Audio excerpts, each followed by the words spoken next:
A paz do Senhor. Seja bem-vindo a mais uma videoaula das lições bíblicas de adulto, esse terceiro trimestre de 2023 da Escola Dominical, onde nós estamos estudando a revista que tem o tema A Igreja de Cristo e o Império do Mal. Como viver neste mundo dominado pelo espírito da Babilônia. Hoje nós estamos estudando a lição de número 11. Lição número 11, que vai ser estudada presencialmente no dia 10 de setembro de 2023. Vai ser o Dia Nacional de Missões, inclusive a revista do próximo trimestre, a gente vai estar trazendo aqui na última aula para apresentar para os irmãos, vai falar a respeito do tema de missões, então vai ser uma revista muito boa, onde a igreja ela vai ser conclamada a fazer missões em prol do reino de Deus. E aqui o tema da lição 11, que será estudada no dia 10 de setembro, é cultivando a convicção cristã. O texto áureo nos diz, porque a nossa exortação não foi com engano, nem com imundícia, nem com fraudulência. Primeira epístola de Paulo aos Tessalonicenses, capítulo 2, versículo 3. E a verdade prática nos diz, o cultivo da convicção cristã é imperioso para a prática e a defesa da fé em tempos de adversidade. Nós precisamos estar convictos, certos daquilo em que nós acreditamos. A leitura bíblica em classe está na primeira epístola de Paulo aos Tessalonicenses, no capítulo 2, versículos 1 ao 12. Os irmãos fazem aí a leitura, a gente vai utilizar também esses versículos aqui ao longo da aula, fazendo a leitura deles para poder explicá-los e mostrar, utilizando aqui o exemplo do apóstolo Paulo, nessa convicção aí, nesse cultivo da convicção cristã e a utilização dessa convicção para poder aí proclamar a palavra de Deus e utilizar também na defesa da fé. E aqui, então, na lição de hoje, nós vamos falar a respeito da importância de ter essa convicção, ter essa convicção aí nos aspectos, como nós vamos ver aqui no tópico 1, espiritual, no tópico 2, moral, e no tópico 3, no aspecto social. Então, nós vamos ver nestes três aspectos aqui na lição de hoje, a convicção em cada um deles, ou seja, a certeza daquilo em que se acredita. E é necessário, é importantíssimo ter convicção, ter certeza daquilo em que acreditamos, nesses três aspectos aí, neste mundo em que nós vivemos hoje, um mundo, uma sociedade pós-moderna, dominada pelas ideologias pós-modernas e em que predomina o relativismo, ou seja, a incerteza.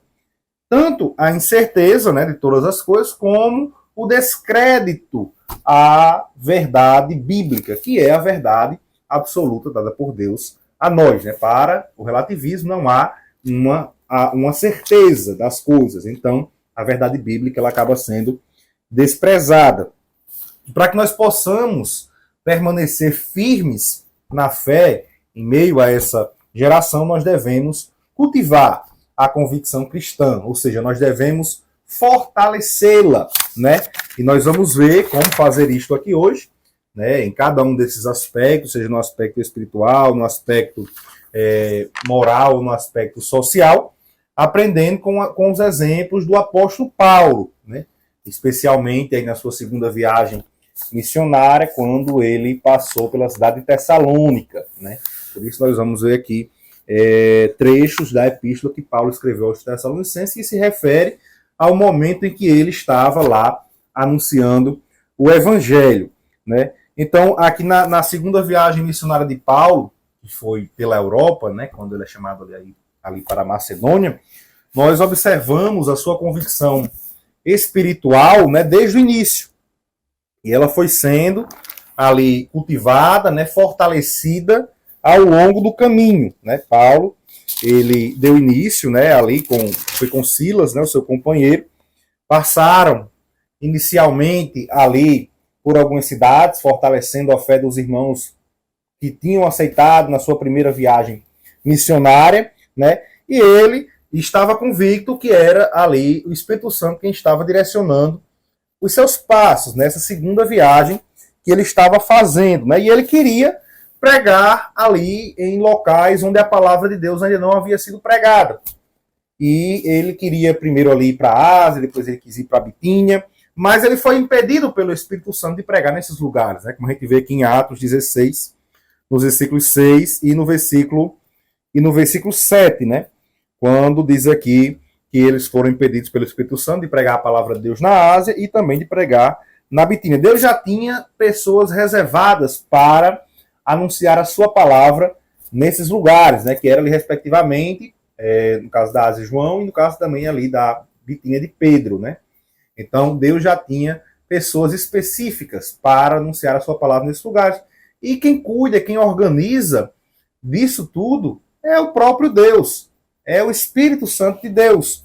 Então, ele ia ali direcionando, e mesmo diante desses impedimentos, né, ou seja, de Paulo, ele queria anunciar a palavra onde ainda não havia sido pregada, ele queria levar ali o Evangelho de Cristo. Mas ele foi impedido.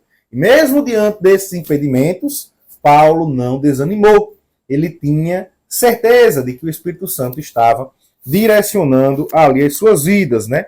E ali ele teve uma visão, um varão da Macedônia, né, o chamando para pregar a palavra de Deus ali, né? Passa a Macedônia e ajuda-nos, né? Como aquele varão ali falou, como a gente vê aqui no versículo 9, e ali ao receber no versículo 9 do capítulo 16 de Atos, né?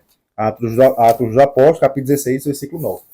E aqui a gente vê, então, que Paulo, ele convicto de que era o Espírito Santo de Deus quem estava direcionando, chamando ele para ir para aquela região ali, levar o Evangelho de Deus à Europa, então ele obedece prontamente àquele chamado, prepara logo para ir, né? Porque ele diz no versículo 10, e logo depois desta visão, procuramos partir para Macedônia, né? Concluindo que o Senhor nos chamava para lhes anunciarmos o Evangelho. Então você vê aqui que Paulo, ele estava ali atento àquilo que Deus tinha para ele. Se fosse outro, talvez na hora do impedimento, na hora do Espírito Santo, não tivesse convicção de que era o Espírito Santo quem estava direcionando os passos. Rapaz, então Deus não quer que eu pregue mais não o Evangelho. Mas Paulo tinha convicção de que Deus queria que ele pregasse a sua palavra. Então Paulo prosseguiu, foi em frente, não ficou parado, deitado, sem fazer nada não. Paulo prosseguiu, foi andando, pregando a palavra. Não ficou aguardando, deitado, sem fazer nada não. Ele estava ali pronto para a obra, convicto de que Deus o tinha chamado para a sua obra, para realizá-la. E ali Deus direcionando os seus passos, Paulo concluiu, através daquela visão de que Deus queria direcionar os seus passos para levar o Evangelho à Europa. E era isso realmente que Deus queria fazer, né? Até porque depois ali da Europa, o Evangelho se espalhou pelo mundo. Então Paulo plantou aquela semente e o Evangelho se espalhou por todo o mundo, através da mensagem que Paulo levou ali para a Europa. Então era um grande negócio que Deus tinha ali com ele. E Paulo chega inicialmente ali na Macedônia, na Europa, vai na cidade de Filipos, e ali em Filipos Paulo expulsa um demônio de uma jovem, né, que estava ali adivinhando, né? A gente vê aqui no versículo 16 até o versículo 18, né? Aquela jovem estava ali adivinhando, e Paulo, já atribulado ali, ele vai lá e expulsa o demônio daquela jovem, né?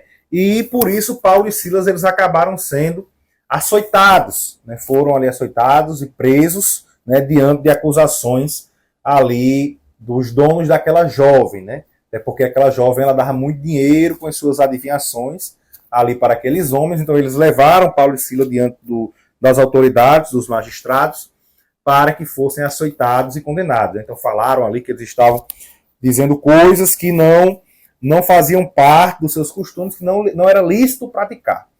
Então a gente vê aqui, né, na sequência dos versículos, irmão, ler ainda o versículo 19 até o 21, essa parte aí do capítulo 16 de Atos. E isso lá em Filipos, né? Mas mesmo diante de todo esse sofrimento, esse açoite, essa prisão, Paulo e Silas, eles não desanimaram, né? Cantaram ali na prisão, porque eles sabiam que era o Espírito Santo de Deus quem estava direcionando a vida deles.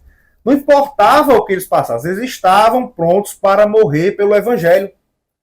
Então ali, né, eles estavam felizes, alegres, porque sofreram pelo nome de Cristo. E Paulo, a gente até já falou disso na aula passada, sabia que tinha que sofrer pelo nome de Jesus, né? Na sua caminhada, ele iria sofrer pelo nome de Jesus, assim como todos aqueles que aceitaram a Cristo acabam por padecer pelo Evangelho, pelo nome de Cristo. E isso é motivo de alegria, isso é motivo realmente de regozijo. Isso é que Paulo e Silas estavam tendo ali naquele momento.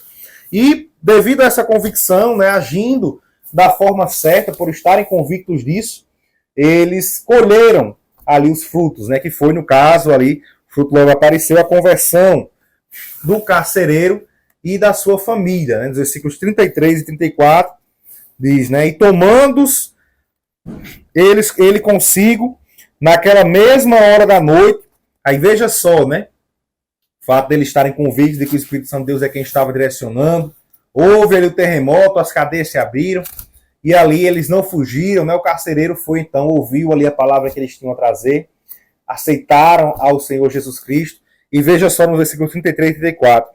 Tomando-os ele consigo naquela mesma hora da noite, lavou-lhes os vergões, e logo foi batizado ele e os seus. E levando-os à sua casa, lhes pôs a mesa, e na sua crença em Deus, alegrou-se com toda a sua casa. Então você veja aqui, né, os frutos colhidos pela convicção que ele tinha no Espírito Santo. Porque ele poderia ter desanimado. Rapaz, eu vim pregar aqui para levar açoite, para estar preso aqui e acontecer isso aqui comigo. Eu não vou mais pregar essa palavra mais não, vou fazer outra coisa, vou voltar para casa, que é melhor. Não, Paulo estava convicto que ali era o Espírito Santo de Deus quem estava guiando seus passos. Ali também, naquele momento que as cadeias se abriram, se fosse outro, rapaz, pernas para quem te quer, e corria dali, fugindo. Mas não, Paulo sabia que Deus tinha algo com ele ali naquele lugar, e ali Deus, ele utilizou o sinal dos seus servos para salvar a vida daquele carcereiro e de toda a sua família. E eles foram recompensados por causa disso. E esses eventos aí que ocorreram acabaram aumentando ainda mais a convicção deles, né? De Paulo, de Silas e seus companheiros. Deu ali mais maturidade, mais confiança para eles. Fortaleceu a fé deles ali, de modo que eles continuaram a sua viagem pela Europa, chegando até a cidade de Tessalônica. Chegando ali em Tessalônica. E aí, depois de algum tempo, né, quando Paulo já havia passado pela cidade, ele escreve uma carta àquela igreja, que inclusive é o texto que está aqui na nossa leitura bíblica em classe, faz parte dessa primeira carta, essa primeira epístola que Paulo escreveu aos Tessalonicenses. E Paulo ali, nessa carta que ele escreveu, ele atestou, né, que a sua pregação naquela cidade não foi somente um discurso intelectual, não foi somente algo que ele... Porque, veja, Paulo tinha conhecimento da palavra, mas não foi somente no seu intelecto que Paulo pregou ali a palavra. Paulo pregou a palavra com poder, né, como ele fala aqui na primeira epístola aos Tessalonicenses, no capítulo 1 e no versículo de número 5, Paulo diz assim: porque o nosso evangelho não foi a vós somente em palavras, mas também em poder, e no Espírito Santo, e em muita certeza, como bem sabeis que quais fomos entre vós por amor de vós. Né? Então você veja que Paulo aqui ele fala que a pregação não foi somente em palavras, não foi somente em intelecto, foi em poder do Espírito Santo, que Paulo chegou ali com a convicção de que realmente era o Espírito Santo de Deus, perdão, que estava ali levando eles a pregar a sua palavra. Então, quando, né, não há essa convicção espiritual, né, que é o assunto abordado aqui no primeiro tópico, há somente intelecto humano, né, conhecimento realmente, porque tem pessoas que têm conhecimento da palavra, mas não buscam o poder da parte de Deus. Então, quando é somente o intelecto humano, né, a pregação ela acaba se tornando infrutífera.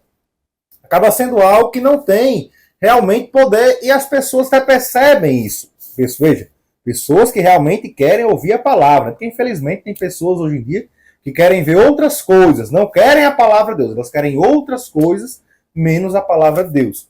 Mas, por exemplo, no caso de Jesus, que as pessoas o compararam com a pregação dos escribas, né, lá em Mateus, ao terminar o Sermão do Monte, no capítulo 7, e no versículo 29, diz assim: porquanto os ensinava como tendo autoridade, e não como os escribas, né? Então, quando nós pregamos a palavra de Deus debaixo do poder do Espírito Santo de Deus, ele nos dá autoridade para falarmos da sua palavra, com poder, com autoridade.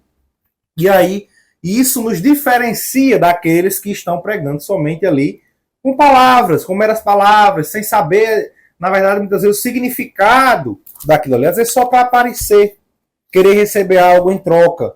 Não foi assim que Paulo foi pregar. Paulo foi pregar ali realmente debaixo do poder do Espírito Santo de Deus, né? E ainda que ele tenha passado sob forte perseguição, porque Paulo foi perseguido ali bastante em Tessalônica, ele passou pouco tempo em Tessalônica, que foi perseguido bastante ali, né?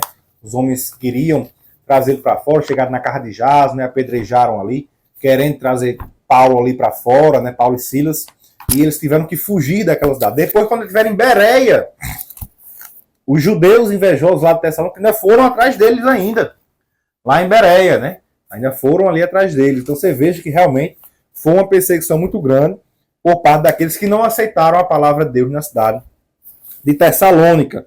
E quando a perseguição ela é forte, aí você pode ter certeza, Deus tem realmente uma grande obra a fazer naquele lugar, né? Então Paulo, ele colheu muitos frutos ali naquele lugar, porque Deus realmente tinha uma grande obra a realizar na cidade de Tessalônica através deles. Por isso que a perseguição foi forte, né? E apesar de toda essa perseguição, a fé deles não foi abalada, né? Eles tiveram ali convicção espiritual para levar a palavra de Deus, sabendo que era o Espírito Santo de Deus que estava direcionando eles a pregar a palavra de Deus naquele lugar, né? Como ele fala aqui no capítulo 2, está na leitura bíblica em classe, nos versículos 1 e 2, ele diz assim: porque vós mesmos, irmãos, bem sabeis que a nossa entrada para convosco não foi vã. Não foi em vão. Paulo estava ali, passou pouco tempo, mas não foi em vão. Teve algo ali que Deus queria realizar através deles. Mas, havendo primeiro padecido e sido agravados em Filipos, né, que eles sofreram, a gente falou aqui lá, como sabeis, tornamo-nos ousados em nosso Deus, para vos falar o evangelho de Deus com grande combate, né? Então você veja que aqui o que eles passaram lá em Filipos já havia aumentado a sua fé. Então a perseguição que eles sofreram ali em Tessalônica, eles já sabiam, né? Eles já tinham sofrido lá em Filipos, e eles já sabiam que aquilo ali iria fazer parte da jornada deles. Estavam preparados, porque diante da perseguição eles poderiam desistir. Poderia acontecer deles desanimarem, deles desfalecerem, mas não. Eles estavam com a certeza de que era aquilo que Deus queria para eles, né? Muitas pessoas, às vezes, quando acontece alguma tribulação, alguma coisa, coloca desculpa naquilo ali e diz que não, Deus não é porque a gente está acontecendo, é porque Deus não quer que seja assim. Não, muitas vezes Deus quer que seja daquela forma. É porque o sofrimento faz parte da caminhada, faz parte da jornada cristã, né? Então, somente uma convicção sobrenatural, né, para fazer ali permanecer de pé, né, que era uma convicção, então, dada pelo Espírito Santo de Deus, né? Tanto diante das perseguições lá em Filipos, como também em Tessalônica, né? E aqui em nosso país, no Brasil, a gente já percebe um aumento aí no índice de perseguição religiosa, né? Vemos aí, claro que não é de se comparar com os países, por exemplo, que estão na lista dos 50 países com maior perseguição religiosa, né? Os países que mais perseguem cristãos no mundo. Não é de se comparar com isso. Mas há leis já aqui no nosso país que dificultam a pregação do verdadeiro evangelho. Veja o que eu estou dizendo, do verdadeiro evangelho. Porque muitas pessoas talvez dizem, não, mas a palavra de Deus ela pode ser pregada. Sim, nós podemos pregar a palavra, mas em sua totalidade, com autenticidade e de forma verdadeira. Nós podemos? Essa é a questão. E, claro, o inimigo ele vai tratando de forma sutil, né? Então não é de uma hora para outra que ele vai chegar e vai acabar com a pregação da palavra, não, né? Ele vai acabando, na verdade, com a genuinidade da palavra de Deus. E a palavra de Deus, quando não é pregada de forma genuína, de forma verdadeira, é tudo menos a palavra de Deus. Então eles querem acabar com a pregação da palavra de Deus através de leis criadas, né? E se você desobedece, você acaba indo preso. E aí um passo, né, além disso daí, acaba chegando em outros países aí, por exemplo, onde você pregar a palavra de Deus, você não somente é preso, como muitas vezes você é torturado e até morto por pregar a palavra de Deus. Aqui em nosso país, por exemplo, nós temos o artigo 20 da Lei 7.716, de 1989, diz ali que a pregação contra a homossexualidade ela pode ser enquadrada, né, como racismo, com a punição de 1 a 5 anos de prisão e também multa. Então você veja aqui que as pessoas falam bastante hoje da questão da homofobia, né?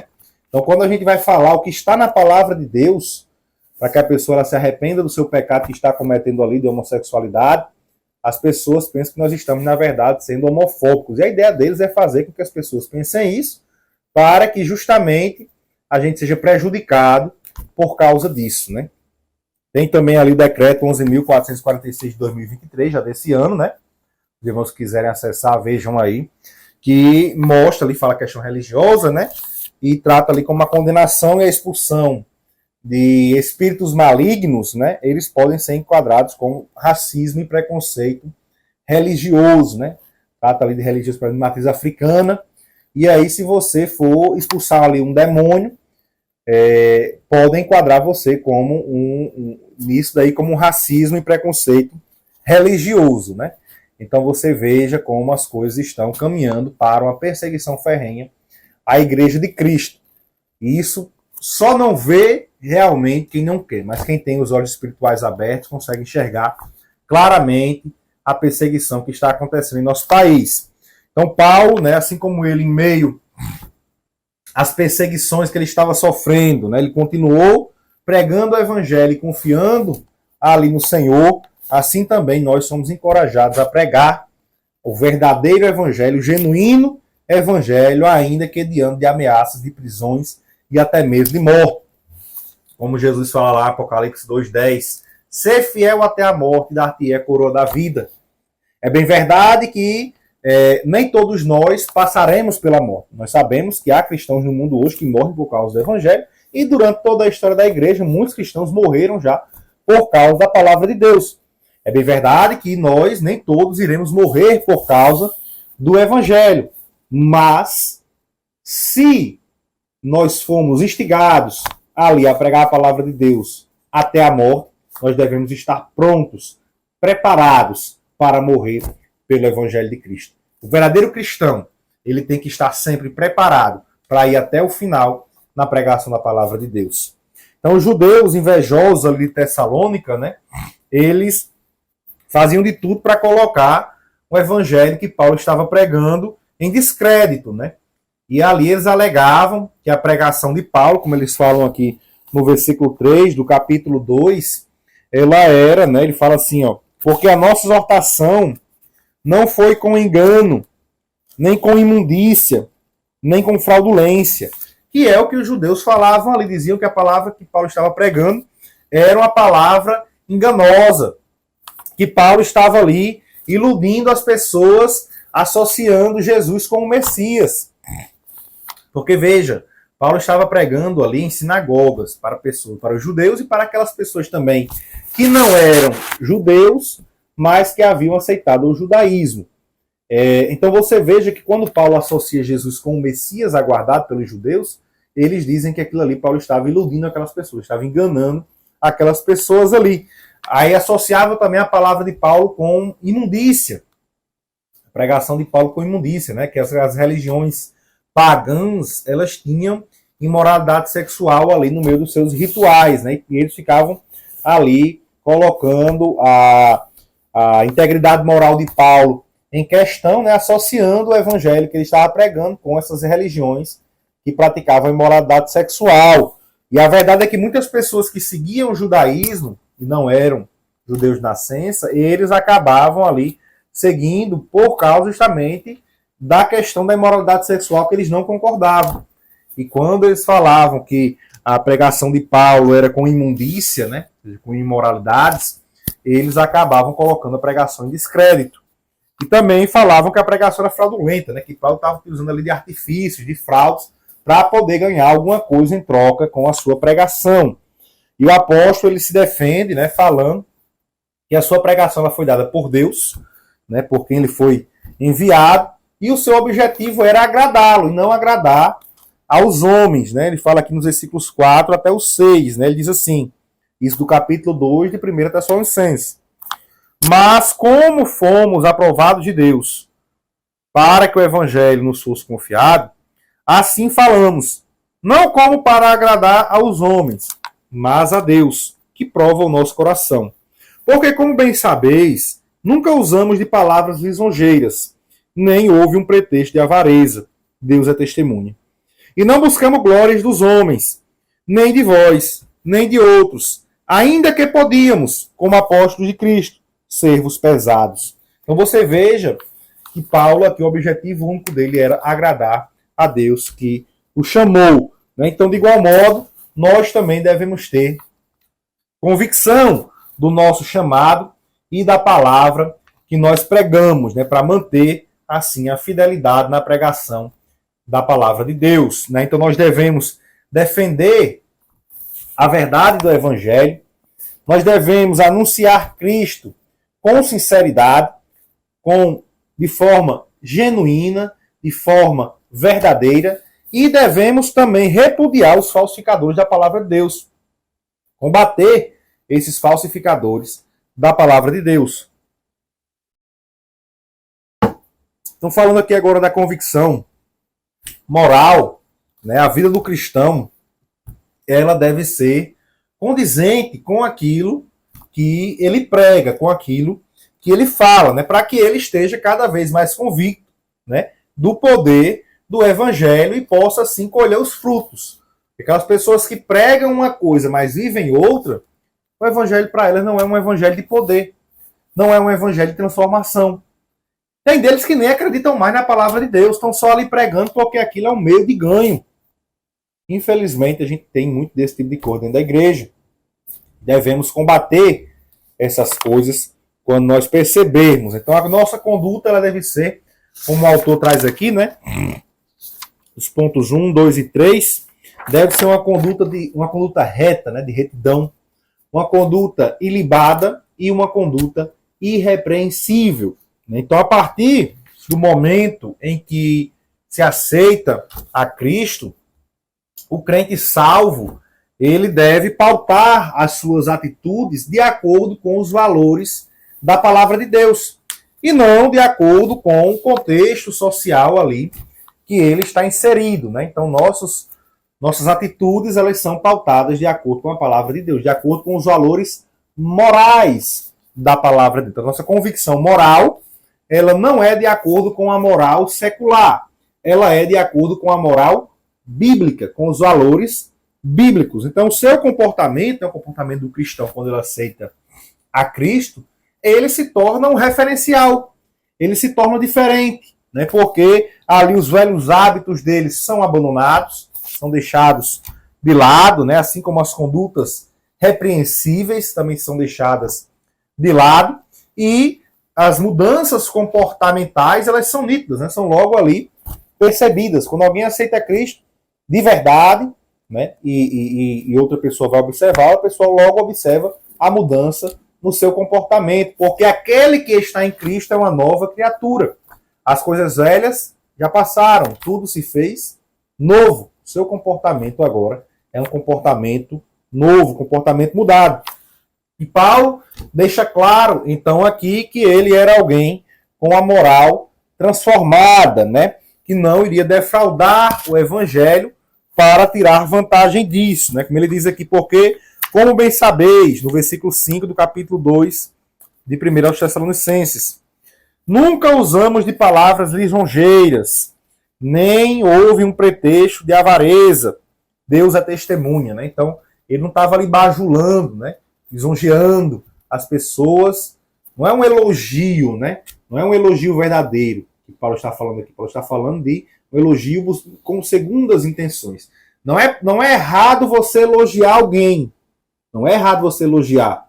É errado elogiar com segundas intenções. Aí nós devemos realmente tomar cuidado, que são as bajulações.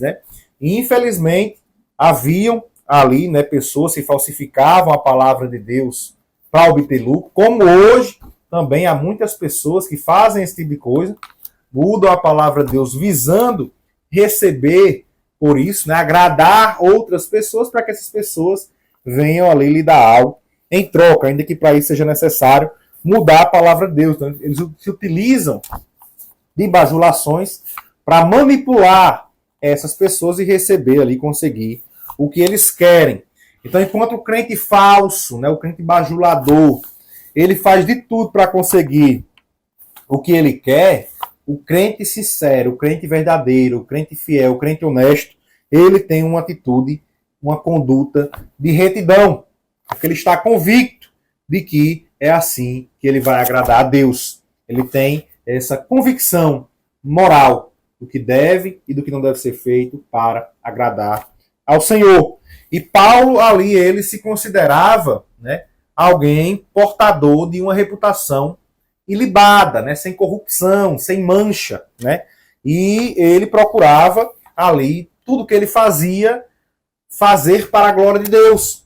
Não pregava com segundas intenções, procurando receber algo ali em troca, né? Como nós já lemos aqui no versículo 5, e também no versículo 6 ele diz, né, e não buscamos glória dos homens, nem de vós, nem de outros, ainda que podíamos, né, como apóstolo de Cristo, ser-vos pesado, né? Então ele sabia que ali, sendo um portador de uma conduta que deveria ser ilibada, né, que deveria ser sem mancha, sem mácula, para que o evangelho ele tivesse uma boa condução ali no meio daquelas pessoas, Paulo, ele mesmo padecendo, mesmo sofrendo, mesmo não usufruindo do que ele poderia até usufruir, ele segue ali pregando a palavra de Deus sem defraudá-la, né, de forma ilibada, né, sem corrupção. Então Paulo ele tinha a convicção moral, né, de que ele vivia uma vida, como ele fala aqui no versículo 10 do capítulo 2, ele diz assim, vós e Deus sois testemunhas de quão santa, justa e irrepreensivelmente nos ouvemos para convosco os que crestes. Então você veja que ele tinha uma vida santa, uma vida justa e uma vida irrepreensível. Santa, aí diz respeito às suas atitudes para com Deus. Justa, diz respeito às suas atitudes tanto para com os homens como para com Deus. E irrepreensível, aí são atitudes para não dar brecha, né, para se tornar culpado diante dos homens. Então eram essas, né, as características da vida que Paulo tinha ali diante das pessoas em Tessalônica, né, uma vida santa, uma vida justa e uma vida irrepreensível. Ele tinha convicção de que era dessa forma que ele deveria viver, né? Era com esses valores morais que ele deveria viver. E Paulo ali, ele tinha consciência de que era um exemplo para os fiéis. Veja, ele escrevendo na segunda epístola aos Tessalonicenses, no capítulo 3 e versículo 9, ele diz assim, não porque não tivéssemos autoridade, mas para vos dar em nós mesmos exemplo para nos imitardes, né? Aqui no versículo 6 também ele diz, mandando os irmãos, deixa eu ver, não é no versículo 6, né? Vai ficar com esse versículo 9 aí, né? Que é o versículo em que Paulo fala justamente a respeito dessa questão. Segundo Tessalonicenses 3:9, né?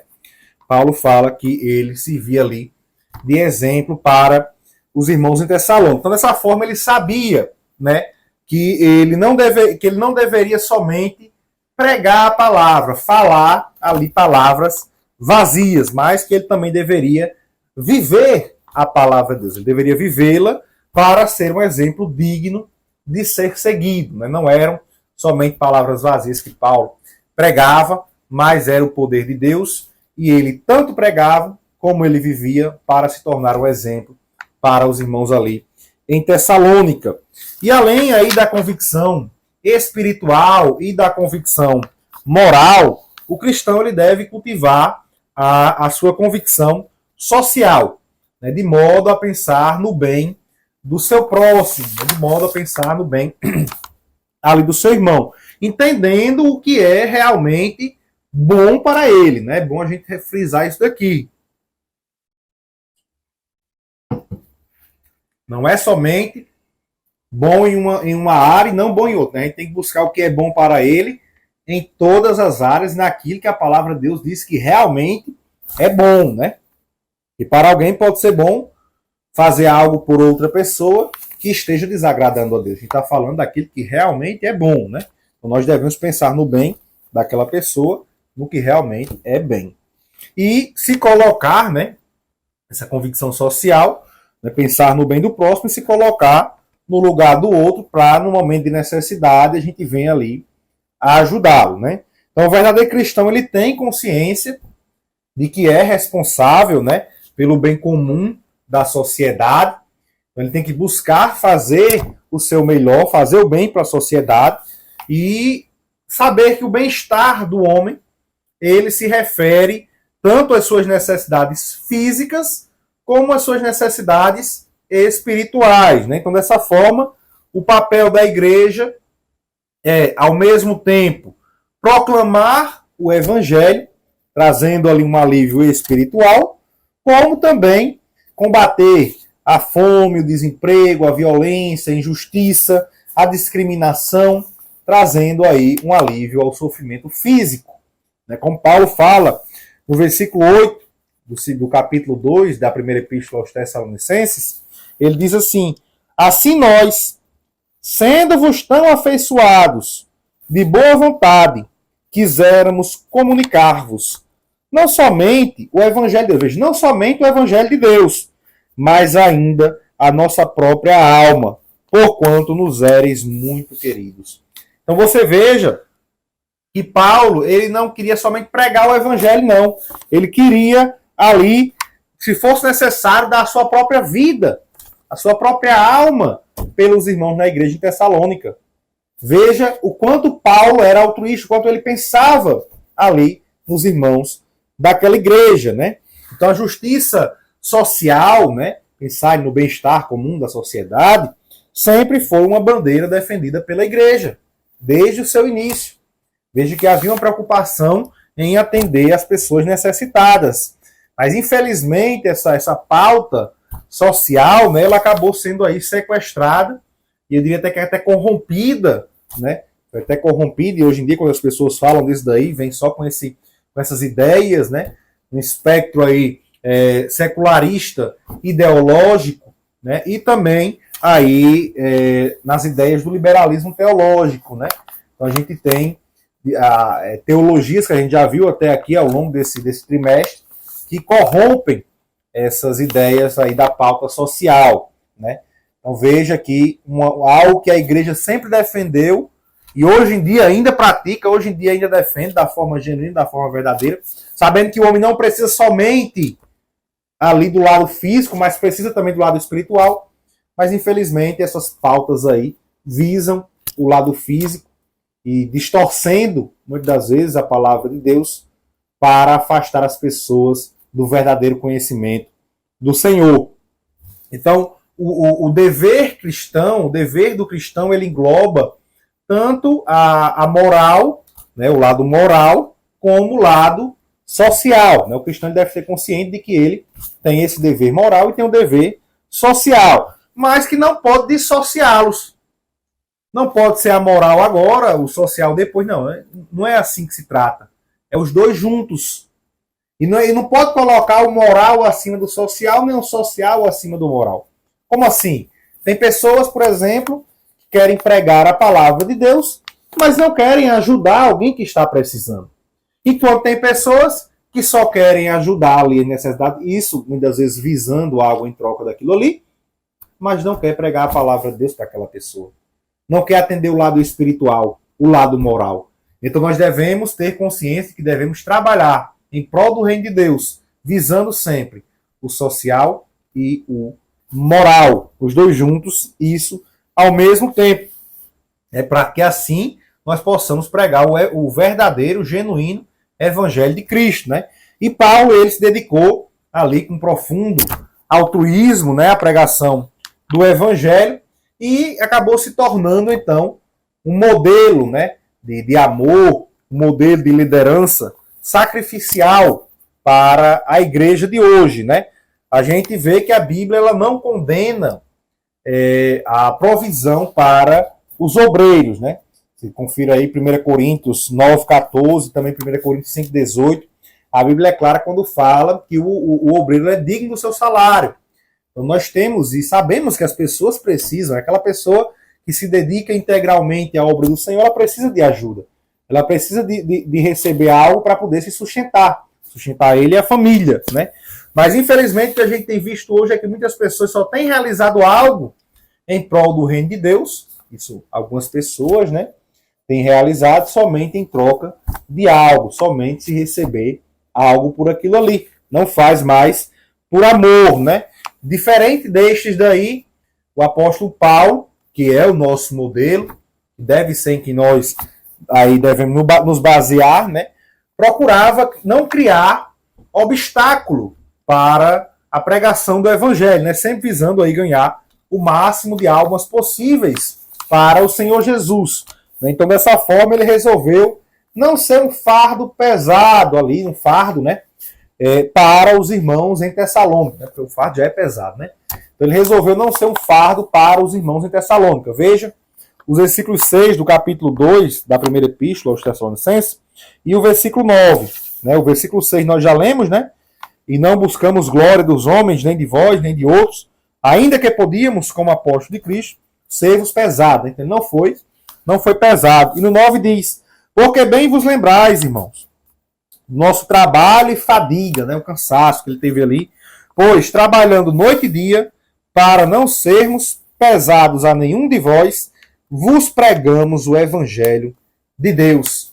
E veja que ele, não é porque ele não estava recebendo ali, que ele não pregou a palavra de direito, não. Ele pregou a palavra de Deus com a mesma convicção, com o mesmo amor. Porque tem pessoas, às vezes, que ela vai para um canto, vai receber alguma coisa, ou não vai receber nada, né?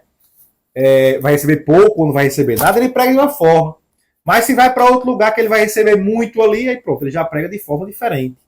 Então veja que Paulo não. Paulo, mesmo em Tessalônica, ele sofrendo, estando cansado, estando ali trabalhando para poder, né, se manter e pregar a palavra de Deus ao mesmo tempo, ele pregou com a mesma convicção, com o mesmo amor. Porque ele tinha convicção moral de que era assim que ele deveria proceder na pregação do evangelho. Então você veja aqui, para finalizar, né, nos versículos 10 ao 12, ele diz, vós e Deus sois testemunhas de quão santa, justa e irrepreensivelmente nos ouvemos para convosco, os que crestes. Assim como bem sabeis, de que modo vos exortávamos e consolávamos a cada um de vós, como pai a seus filhos, para que vos conduzisseis dignamente para com Deus, que vos chama para o seu reino e glória. Então Paulo aqui levou aqueles irmãos, da mesma forma como ele levou nos outros locais em que os irmãos nos ajudaram ali financeiramente, aqui em Tessalônica, onde ele teve que trabalhar para se manter, ficou cansado com isso, mas levou os irmãos para Deus da mesma forma, da mesma maneira. E é assim que nós também devemos pregar a palavra de Deus com amor, seja ganhando, seja não ganhando, e nunca buscando ganhar muito dinheiro com a palavra de Deus. Não. O que nós temos a ganhar é lá no céu. O que nós temos a ganhar é eterno, não é o que é passageiro aqui na terra. Então veja que na conclusão o autor, finalizando, ele diz assim, Paulo foi submetido a uma série de provações durante seu ministério. Não obstante, ele nos deixou exemplo de intensa convicção de nossa eleição em Cristo. Destacam-se sua convicção espiritual, resultando do poder do Espírito, sua convicção moral, como reflexo do temor a Deus, e sua convicção social, demonstrada pela abnegação em servir. Ratifica-se que, em nossos dias, carecemos dessa firme convicção em defesa dos interesses do reino de Deus na terra. Então devemos ter nossa convicção espiritual, moral e social para pregarmos o reino de Deus aqui na terra e combatermos esse relativismo moral, né, que domina, que predomina diante da nossa sociedade. Na próxima lição, lição 12, a penúltima lição, estaremos estudando o tema, né, sendo a igreja do Deus vivo, né? Estaremos mostrando, falando aqui a respeito da igreja do Senhor Jesus. Então, acredito que os irmãos que ficaram até aqui tenham gostado dessa aula. Peço que curta esse vídeo. Compartilhe também com seus irmãos, com seus amigos, com a sua família, para que eles sejam edificados aí na palavra de Deus. Como eu sempre digo, não se esqueça, participe neste domingo presencialmente da Escola Bíblica Dominical. E que Deus abençoe a todos, em nome de Jesus.